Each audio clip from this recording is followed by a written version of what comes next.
Firstly, I'd like to begin by acknowledging the traditional owners of this beautiful land and pay my respects to their elders past, present and emerging. I would also like to express my personal respects to Aboriginal people here today. So good afternoon everyone, and thank you very much to DV New South Wales for the opportunity to speak about the work that Women's Community Shelters is doing in partnership with communities. And that's actually probably a good place to stop and ask the first question. So, can local communities help with issues of women's homelessness and domestic violence? And do they want to? And in my experience, which I'll talk about in a second, the answer is overwhelmingly yes. So who's behind Women's Community Shelters, or WCS, and where do we come from, and what exactly are we doing in this sector? And all of those are pretty good questions, and I hope to be able to answer some of them for you today. So a few years ago, I had the incredible and life-changing opportunity of managing Elsie Women's Refuge in some time out from working in the Australian Public Service. And what it gave to me, as I'm sure it gives to you, is a burning commitment to supporting women and children who are homeless and leaving domestic and family violence. The work gets into your blood. It's way more than just a job, and now, in spite of what my bio might happen to say, I'm really just an ex-federal bureaucrat who sets up new women's shelters, and it's awesome. So one of the things that I always found outrageous when I came to the sector, and that I still think is an absolute moral crisis today, is that more than 1 in 2 women are turned away from existing services. That number stayed the same for a really long time, and I don't see it moving anytime soon, and I still think it's a disgrace. In a country like Australia, there isn't language strong enough to put around how I feel about that number.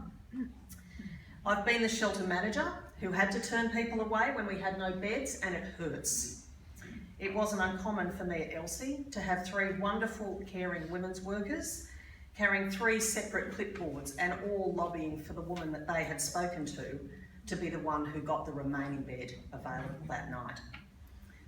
And so what do when the need is that great, as we know it is? When you know from your work on the ground that domestic violence and women's homelessness are an absolute epidemic, and that governments of all stripes have language that says there's only so much funding to give to social services in spite of that great need. Well, if that's where your passion lies, then what you do is you collaborate with people and communities who care. And to that, I'd like to tell a little bit of a genesis story, I suppose you'd call it. In 2008, a man named Peter Hunt moved into Manly with his wife, Ellie. Life had been fortunate to them and they'd worked really hard. Peter was an investment banker and businessman by trade.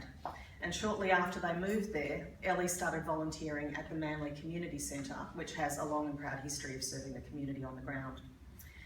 Now, you wouldn't necessarily think of Manly as an area that lacked for anything, really. When you think of Manly, you think of beaches, ice creams, high-priced real estate. What you might not have been expecting is that more than 300 women per year were approaching that local community centre seeking crisis accommodation, the bulk of them leaving domestic and family violence, and there was simply nowhere for them to go.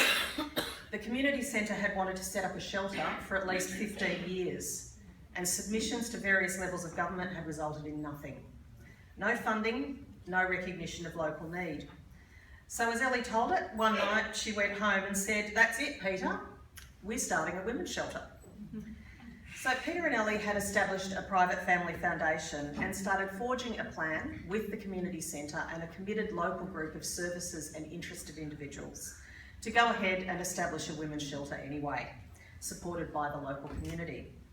And they did this quite cleverly by guaranteeing the shelter's setup costs and underwriting the operational costs for the first few years, enabling Ellie and a small steering committee drawn from those community representatives to go out, secure a property, renovate it, obtain insurances and employ staff.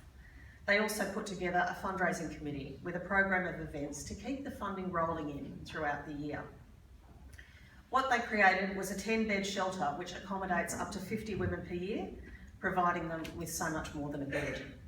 The committee researched best practice, connected with other initiatives across Australia, and now the shelter proudly provides case management, referral and support, including access to doctors and counsellors, help to navigate various government departments, support to enter work and education, and of course to help them find sustainable housing. The shelter costs around $400,000 a year to run. In the first year, the shelter drew down 80% of its funding from the foundation. In the second year, it drew down 40%, and in the third year, it drew down 15%. It became self-sustaining in the fourth year with some council support, and it continues to provide services. And it's now accommodated over 200 women in the 5 years that it's been operational. Now, Peter, being the entrepreneurial type, thought, well, if this worked here, is this a model that has scale and replicability? Where else could it develop? Where could we go? And so he asked some really quite exceptional philanthropy and business people to form the board of Women's Community Shelters, a range of men and women from backgrounds in senior business, corporate and philanthropy who were united in their desire to support vulnerable women leaving domestic and family violence. Our chair is Gina Anderson, the ex-CEO of Philanthropy Australia and an advisor to the Australian Charities and Not-for-Profits Commission, and also includes Julie White, ex-Macquarie Foundation, and Chris Neal from Macquarie, and Christine Parker from Westpac. We also recently welcomed to the board Richard Spencer, the ex-CEO of the Benevolent Society.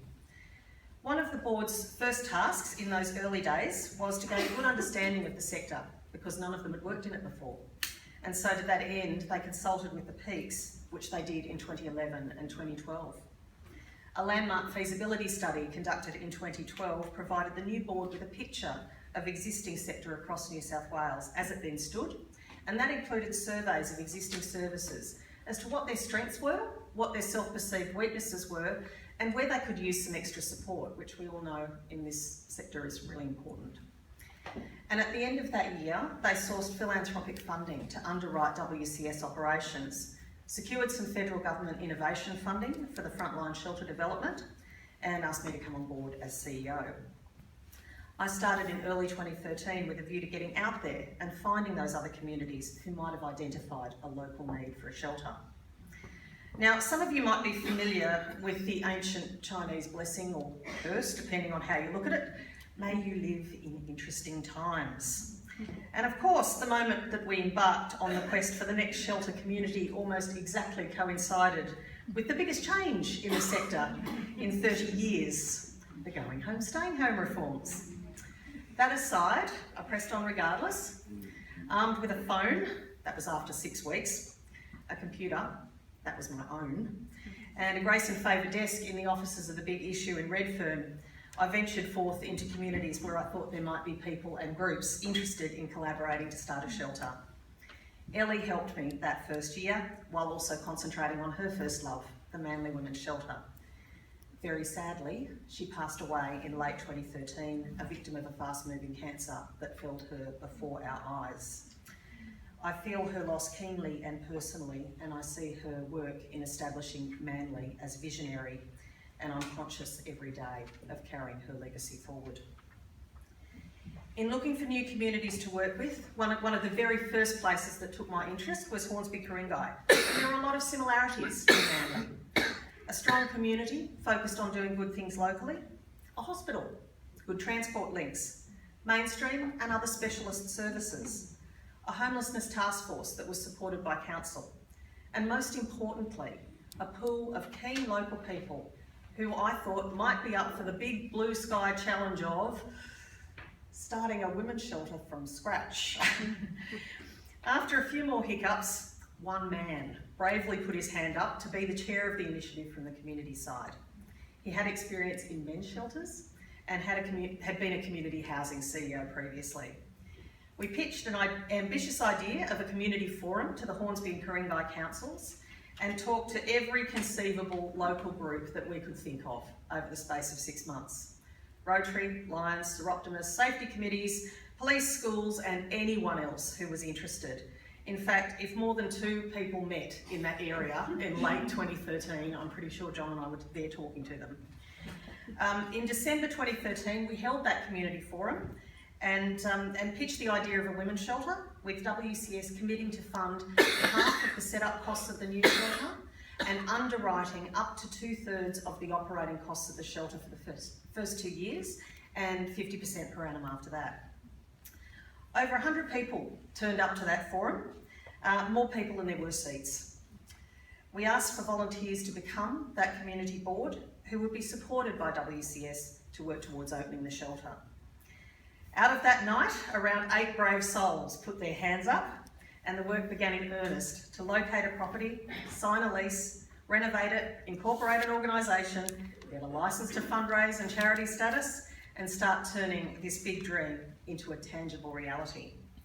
The incredible volunteer committee also coordinated the vast and chaotic array of community donations of furniture and the other niceties which turned the shelter from a house into a home ready to be lived in.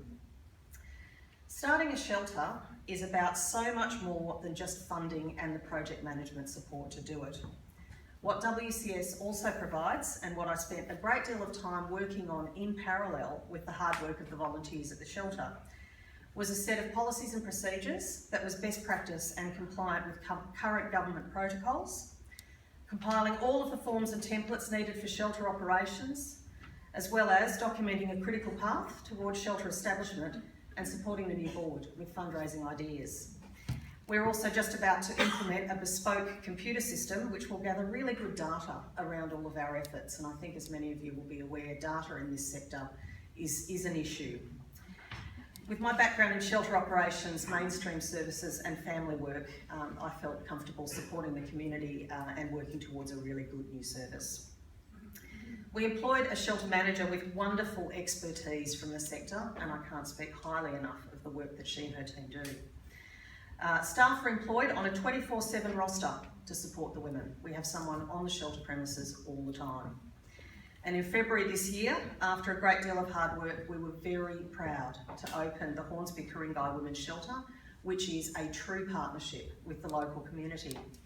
Like Manly, the Hornsby Ku-Ring-Gai Women's Shelter provides around 3 months crisis support to up to 50 women per annum, as well as case management and all the usual range of support services. Beyond those usual support services, and most importantly, what we provide women with is a safe place that feels like a home, where they can work with somebody to plan their next steps.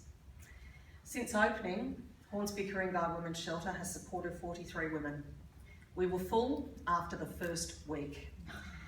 And we've also had to refer on another 207 requests for a bed.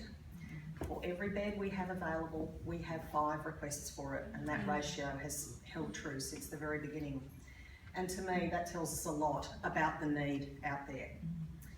But beyond what we're doing with funding and project management support and intellectual property and bits and pieces, we're doing something for the community that's more than just a safe place for women to stay.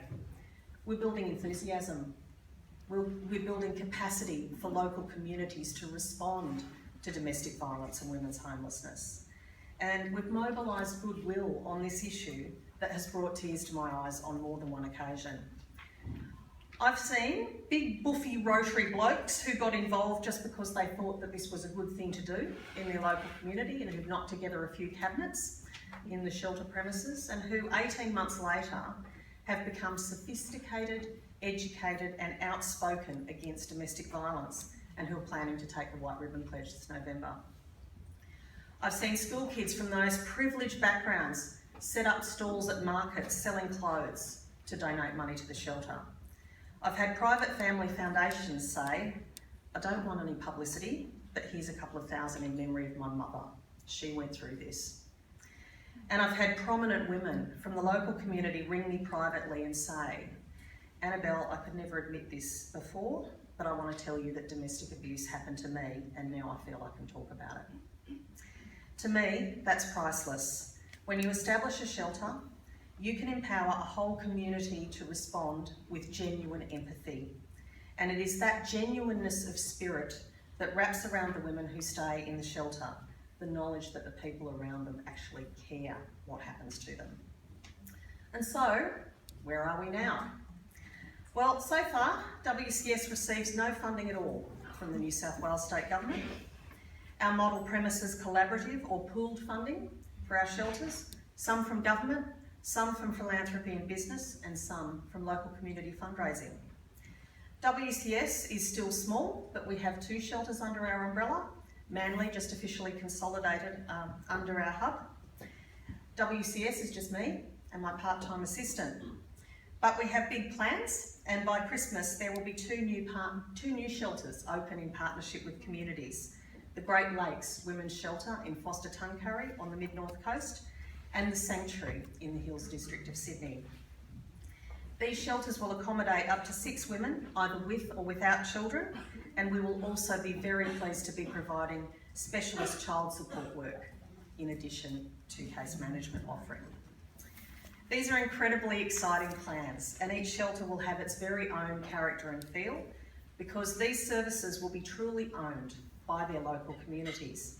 It's my privilege to support that, to help the process to happen, and then to gently let it go into their control while I take a backward step, ready to support when and if needed. As we know, there's plenty more work to be done in this space, and so where to from here? Well, WCS would like to have another 4 shelters by 2018 in partnership with local communities who have identified a need. So far, we've already been approached by another 4 communities who are seeking to set up shelters. We fully recognise the need for fully funded services across New South Wales, and we are committed to working collaboratively and in partnership with them. We don't have all the answers, but we firmly believe our model is an answer, not just to providing additional crisis accommodation support, but also as very important work in early intervention and prevention of domestic and family violence at the local community level. Thank you.